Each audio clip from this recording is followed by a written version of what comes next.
This morning I'm going to be preaching entirely about the Transfiguration. I want to introduce to you a concept. The Greek word, it comes from the Greek, hermeneutics, and it means interpretation. Now, if I were to take a pen and it just fell to the ground, the what of that would be that it fell to the ground. But the why would be, did I do it deliberately? Did I do it accidentally? Did I put it down in anger? Was something physically wrong with me? That's what my kids would say. And it just fell to the ground. But that would be the why. And that's the hermeneutic, the interpreting. And the Transfiguration has a what to it, yet its real depth is the why. And the why is open to different interpretations, kind of like Jesus wanted us with the parables to struggle with them, to work with them, to look at the possibilities. And the engagement of the process of interpreting what's going on is part of the purpose of the event itself. So let me go for just a minute into the what. What is going on here? First of all, this place, the place of the mountain, it's one of two places, either Mount Hermon or Mount Tabor. Mount Hermon is in the northern part of Galilee, right on the Syrian border. The Golan Heights are in that area. And it's very close to the city of Caesarea Philippi, which is where the accounts, where Peter is asked, they are asked, who do people say I am? And he says, you're the Christ. That's at Caesarea Philippi. But I and so many others can't see them going up this mountain of Mount Hermon because it's 9,000 feet in the air. Whereas Mount Tabor is the more logical place. It's a rounded mountain. It's if you look to the east, you'll see the southern part of the Sea of Galilee. If you look to the west, it's Nazareth. Jesus, Peter, James, and John, they probably knew this as boys. They knew the trails. You could go easily from Nazareth, as Jesus might have, or Peter, James, and John, they're fishermen coming from the Sea of Galilee. They would know how to get up there. I've been to Mount Tabor, and I was with a tour group. The bus comes to the base of the mountain, and then we all got in taxi cabs, and I was up there in 5 minutes at the top. I was there in January. It's gorgeous. It was lush. That's a rainy season, even though there was no rain that day. And you could see Nazareth to the west and the Sea of Galilee to the east, but the view to the south was just stunning. It is a place for a picnic. It truly is. And so this is where I believe, and most other people, and traditionally it's believed, it's Mount Tabor. Now, what's going on here in the event of the Transfiguration itself, this is where it moves beyond into some of the scripture of what is said, and yet it moves a little bit into some interpretation. We have two other people mentioned, Moses and Elijah. Matthew in particular, but this event occurs in Mark and Luke and Matthew. It does not appear in John's gospel, and some have thought that the whole statement of the gospel is a transfiguration, meaning to transfigure you and me. But in there is Moses died, but no one knows where he's buried. And some interpretations say that God buried his friend. Elijah was taken up into heaven in a chariot, and it was blinding. Moses goes up on this mountain with the Ten Commandments, and he's enshrouded in a cloud.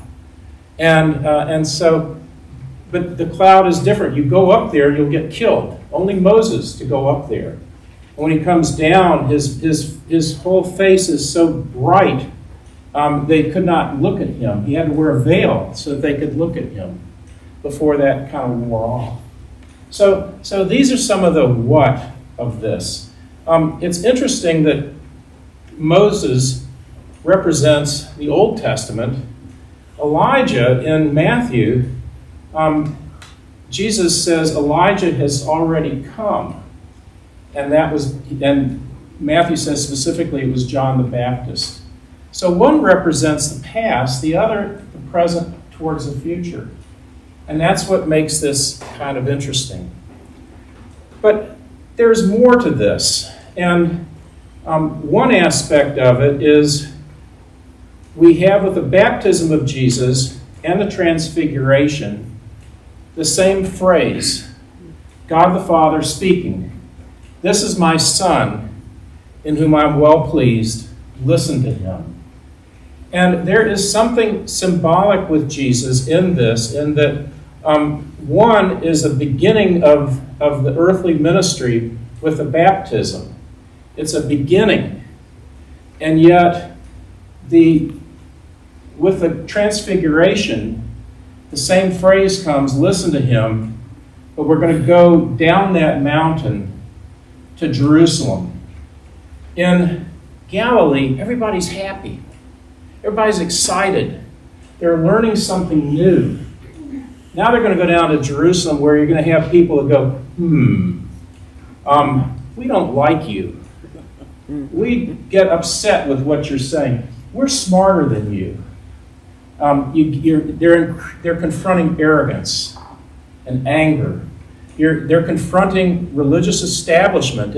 And these are the best scholars.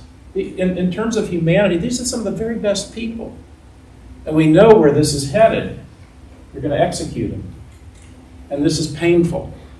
And it's a reminder of our human condition, of how we want, on one level, to be the best people we can, and yet somehow, through sin, we become, we're led astray. And we end up taking actions that we wish we hadn't. So he's moving into some opposition. But there is another difference. And I want to pause now and invite you to pull out of your bulletin that single sheet of paper. It comes from, it was written by Julia Ward Howe.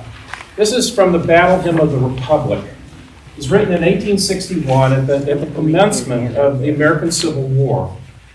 And this last stanza goes this way. Well, you can read it with me. In the beauty of the lilies, Christ was born across the sea. With a glory in his bosom, he transfigures you and me. While he died to make men holy, let us die to make men free, while God is marching on. Now, later versions of this stanza did not say, let us die to make men free. It said, let us live to make men free.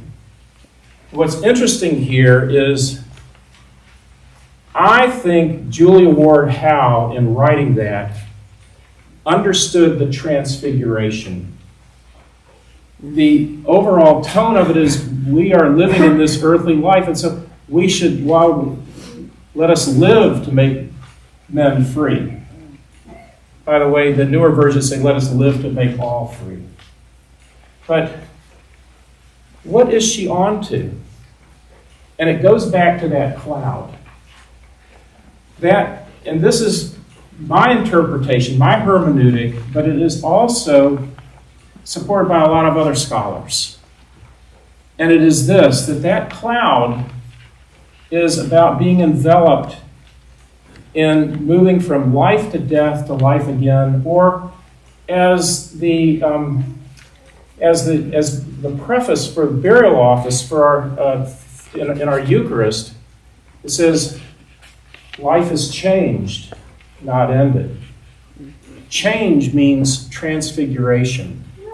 And unlike that cloud on Mount Sinai with Moses, where it was something to be afraid of, this is something to embrace. This cloud.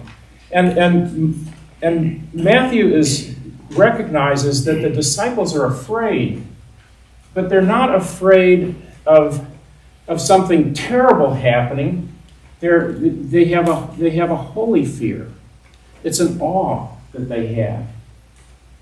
My brothers and sisters, what I'm trying to say is that the transfiguration of you and me comes through this cloud. And this cloud is meant to be embraced. It is about being changed, being transfigured. And it's out of this that we come to understand that Jesus, with his love, and this is a cloud of love, with his love it's like taking Peter, James, and John, and through them, the rest of us, taking us by the hand and guiding us through the cloud into the life that's to come. And so this is not a cloud of death. It's a cloud of life. Does it bring out some fear? Yes, because it's different. But life has changed, not ended. And this is what makes it important. And it's why Julia Ward Howe is saying, let us die to make men free. She knows what she's talking about. And so, in a moment, we're going to move towards three of the church's sacrament, the Eucharist, Holy Baptism, and Confirmation. And all point to the baptism of Jesus, our baptism, moving towards the cloud. And confirming means that we go to the depth of what baptism means. And out of that, we grow and learn together. And so, as we move towards this last Sunday of Epiphany into the time of Lent, as we go down into that sad stretch that is supposed to have its normal finish with Good Friday, if left to ourselves, we know that God is with us. In spite of temptations, problems, obstacles, people being mean, things not working out, frustration, Jesus is going to experience it all. And we're to journey with him. But let's not forget the cloud, because the cloud is there with love. And we will be equipped through Jesus to meet the days to come. And so I'm going to take a moment of silence. We're going to get some folks baptized and confirmed. Amen.